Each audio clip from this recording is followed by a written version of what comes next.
Hello guys, welcome back to the channel. In this video, I'm going to show you how to remove Capcut logo that usually appear at the end of our video.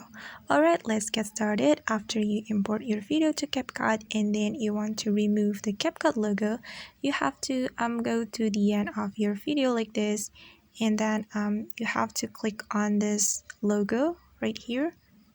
Just click on it and choose delete option right here to remove the Capcut logo. Click on delete like this, and now the Capcut logo has been removed from your video.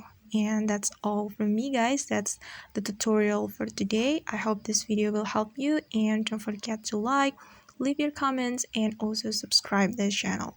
See you on the next video. Bye. Thanks for watching.